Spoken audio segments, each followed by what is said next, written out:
Back to the land of enchantment. The city of Las Cruces and surrounding areas have rich history, but there are parts of history that certain groups have been trying to forget for generations. That includes a painful chapter dating back to the Civil War that still doesn't have a resolution. KTSM 9 News anchor Trevor Thompson brings us tonight's special report.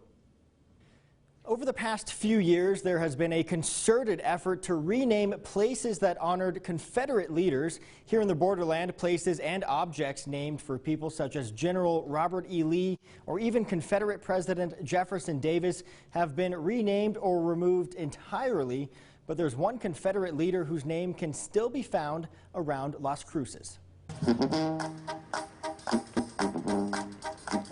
It's a peaceful Friday in the town of Mesilla.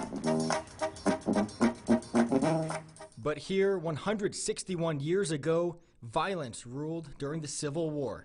The Confederacy, led by Lieutenant Colonel John Robert Baylor, won a victory nearby, capturing hundreds of Union soldiers after they ran low on water trying to escape, according to NMSU history professor Dr. Jamie Bronstein. The Union troops should have gone north, and instead they went east, and I'm not quite sure why. Baylor's troops really didn't even have to do anything. They just had to, get up in front of the Union troops and allow them to surrender. In the quaint and peaceful plaza of Old Town Mesilla, there lies a marker that commemorates Baylor's activities early on in the Civil War. It is very small and not always easy to find unless you know exactly where to look. This marker, which praises Baylor's, quote, dashing actions, was put up in 1964 by a group called the Sons of Confederate Veterans. And you might not think that New Mexico would have like a substantial presence of Confederate supporters into the 20th century, but actually they did. But there are some other reminders of Baylor's legacy in the region that are much, much larger. In fact, they're just about as big as anything around. Today, cars whiz in and out of the parking lot of the Baylor Canyon Pass hiking trail, which is on Baylor Canyon Road, which sits under Baylor Peak, a spot sacred to many Native Americans, including Diego Medina, who represents the Piro Manso Tiwa tribe. And it's unfortunate, but it's not going to be like this forever, right? Now, not only was Baylor a Confederate leader, but he held a deep hatred for Native Americans virtually his entire life.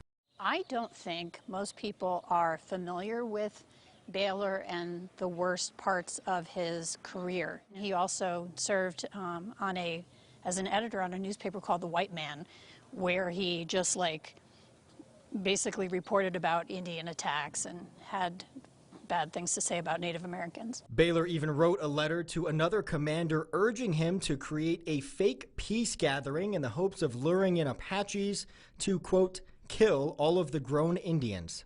He was a bad person, and he'll be recorded in history as such, but our landscape doesn't have to, and our landscape was not born to be named after him. But the fight to remove Baylor's name from this land has been a rocky climb.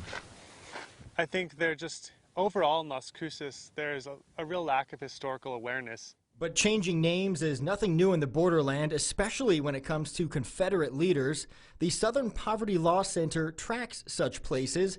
In fact, in recent years in El Paso, Robert E. Lee Road has been renamed. So too was Robert E. Lee Elementary School. And just west of Las Cruces, multiple markers declaring I-10 as Jefferson Davis Highway have also been removed. The one name that remains is Baylor. Yeah, certainly I had no idea that that was a part of this history, right? And, you learn it in bits and pieces here and there. Patrick Nolan is the executive director of an advocacy group called Friends of the Organ Mountains and a proponent of removing Baylor's name. So you're optimistic about the chances that this can get done in the near future, or what are your thoughts on that? Yes, absolutely. I'm very optimistic. I think it's a no-brainer. I think we'll take care of it. These things take time, though, right? And there is reason for his optimism. The Secretary of the Interior, Deb Haaland, is from New Mexico and is the first Native American to ever hold that position. She issued Secretarial Order 3405 to order reviews and possible changes to derogatory geographical and federal land unit names.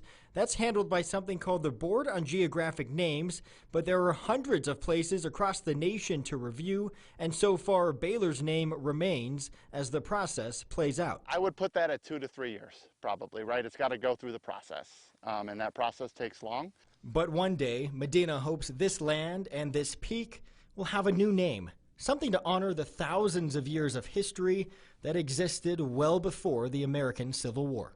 You know, what we're looking at behind us is Waivonae, which is like the place where the sun rises. He's hoping to honor the rising sun while watching the sun set on a dark chapter in the history of New Mexico.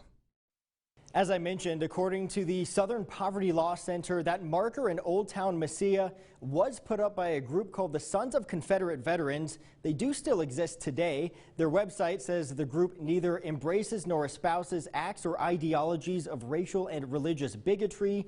We did try reaching out to their national organization for comment, but did not hear back in time for this story. In studio, I'm Trevor Thompson, KTSM 9 News.